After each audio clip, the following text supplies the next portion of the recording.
tips for writing speeches. So please welcome David Burston. Thank you very much, Susie.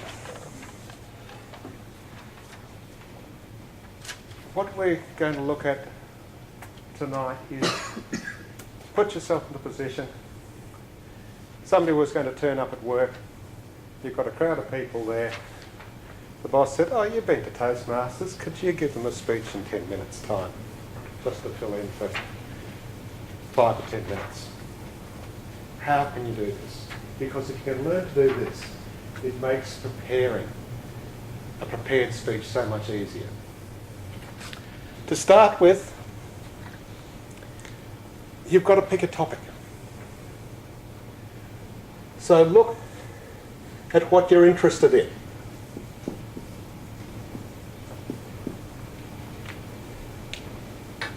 And then look at where your passion is. What, not just what you know, but what's your passion?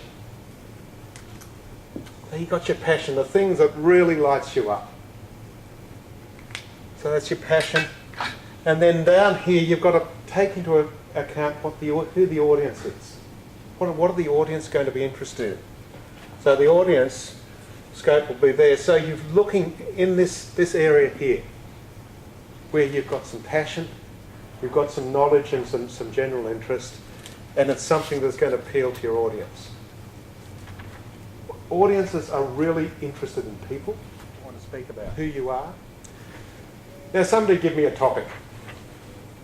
Any topic they like to, anything. What would you like to speak about? Beer. Okay.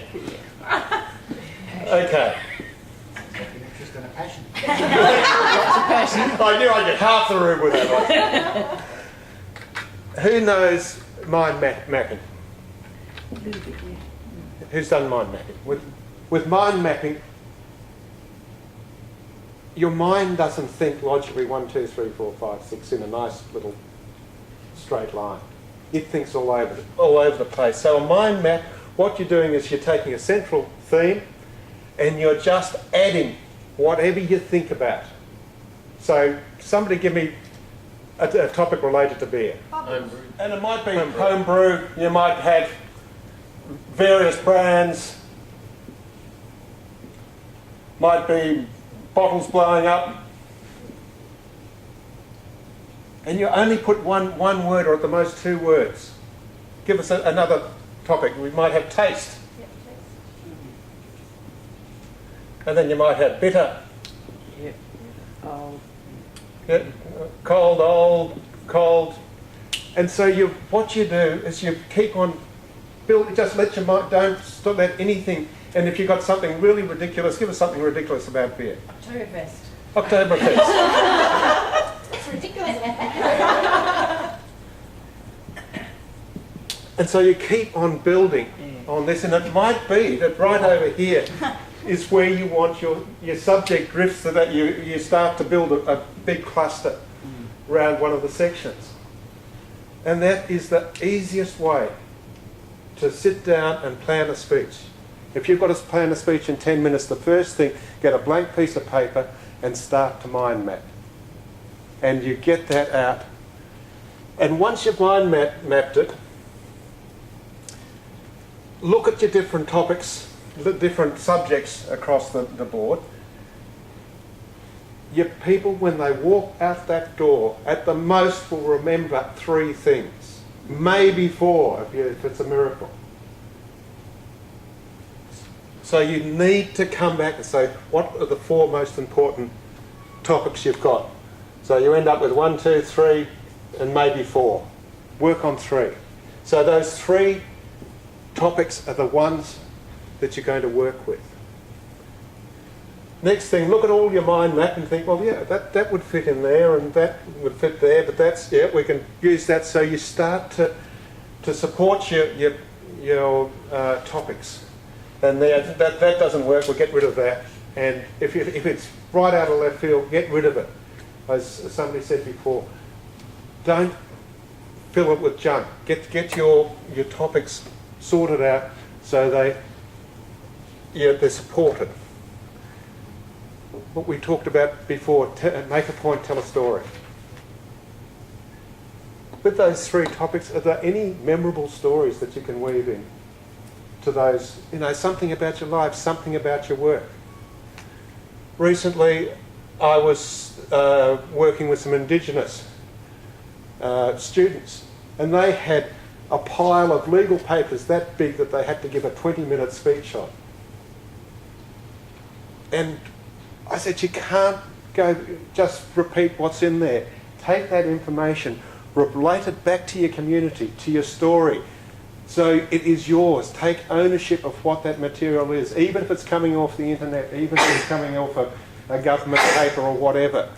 Put your stamp on it, and that's where you make a point, tell a story.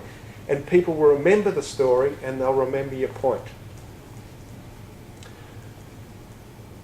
What we talked about with our table topics, have that opening that just really, you've got to lock onto people, pull them into you, make them listen.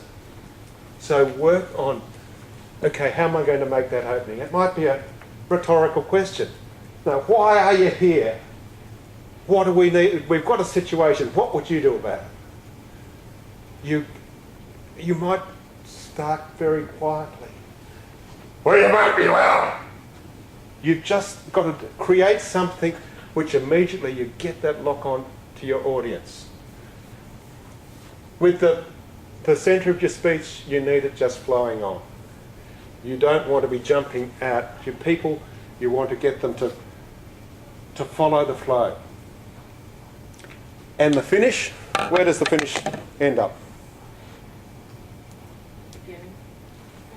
Right at the beginning. Hit that beginning. Don't worry about hitting these 3 points 2 and 3 times. If you're talking, one of the great things you'll learn here is you'll get an evaluation, as Susie said, and every evaluation will be different. If you've got somebody who is very left-brain, the accountants and the architects and the engineers, they love graphs, they love figures. That's what really grabs them. If you've got somebody in who's more of an artist, they love the word pictures, they love to painting the picture. So you've got to talk to all these people.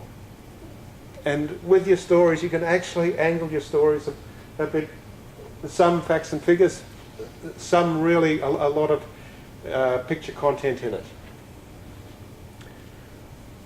So once you've got through here, you can do that in 10 minutes.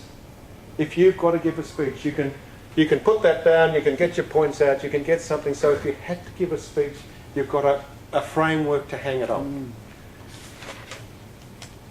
Now, doing a prepared speech, then write all that out. Write it out for word, get the word contact. As I said, look at about the 120 words a minute, anywhere between 100 and 120. It's not means you talk that speed all the time. When you get excited, you speed up. You have your pauses. If you have humour, you'll be down around 100 or below 100 words a minute because you're pausing, you're letting people laugh. So just do your word count on it.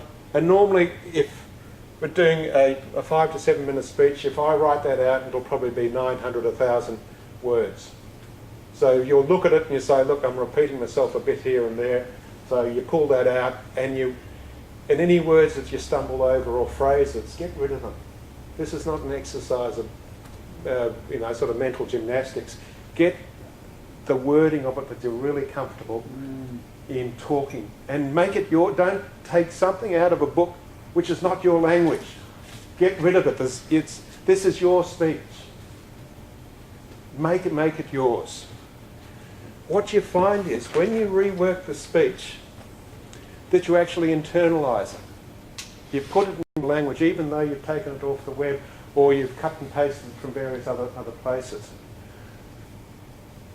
And internalising it, what it means is that you can rip that speech up. When you're giving a speech, do not try to memorise it, line by line by line by line. Because if you miss one line, you've lost it altogether. When you internalise it, it's about concept by concept by concept. And you can talk about those concepts in your own language because you know the message, that you're giving a message rather than parrot fashion. With your speech, before you rip it up, get your key points and put them in bold, put them in 40, 50 font. So if you've got either the lectern in front of you or beside you, you can just glance across. And I always like to actually number them from 1 to 10 because you can say, oh, I missed out in point number 5. And you can weave it somewhere into your speech. But if you've just got that prompt, you want to, once again, if you're reading, you're looking at notes, not at the people sitting in front of you. You've got to make that contact. You practice. Just practice. Practice it. Run through it 3 or 4 times. Check your timing. Your timing never ends up with a speech what you time when you do it at home. So don't worry too much about it. But get that timing right. I think as somebody said earlier that you need to train yourself to work to lights. We've got lights working on this one. No? Oh, for you. I need it more than anybody else. It's taking your topic and doing a bit of a twist. Now, if the humour falls flat, it doesn't matter. You've been on topic. And if it works, you get a chuckle and everybody relaxes and they don't see the time flying and they don't remember to work the lights and things like that. And that is the other thing, you would get humour. You take something that's happened at the meeting right then and you relate back to it and everybody chuckles when we talk about the lights. And it's as simple as that. Humour is not making punchlines and doing things like that. The other way with humour is you take them 2 steps one way. Talented people. You take them 2 steps one way and then you bring them back 180 degrees. And you could say something like, I love going to the library. Geography and ancient history, they're just such fascinating subjects. And I see that I might just pick up a really spunky bloke with a brain in his head. So you try and lead them out one way and then you flip them round into an area where they're not expecting. So it's quite, you can keep on subject and you can do that, and it's amazing to give yourself that permission. And this is the place to try humour. Humour is something you've got to practice by, and it's a frightening thing, humour. Mm-hmm. But in a work situation, you can use it. And as I said with Danette, she had a whole heap of engineers chuckling away. And when it came to question time, she connected. Look, any questions? Steps you go through when you're developing your speaking is the first step is you're shit scared.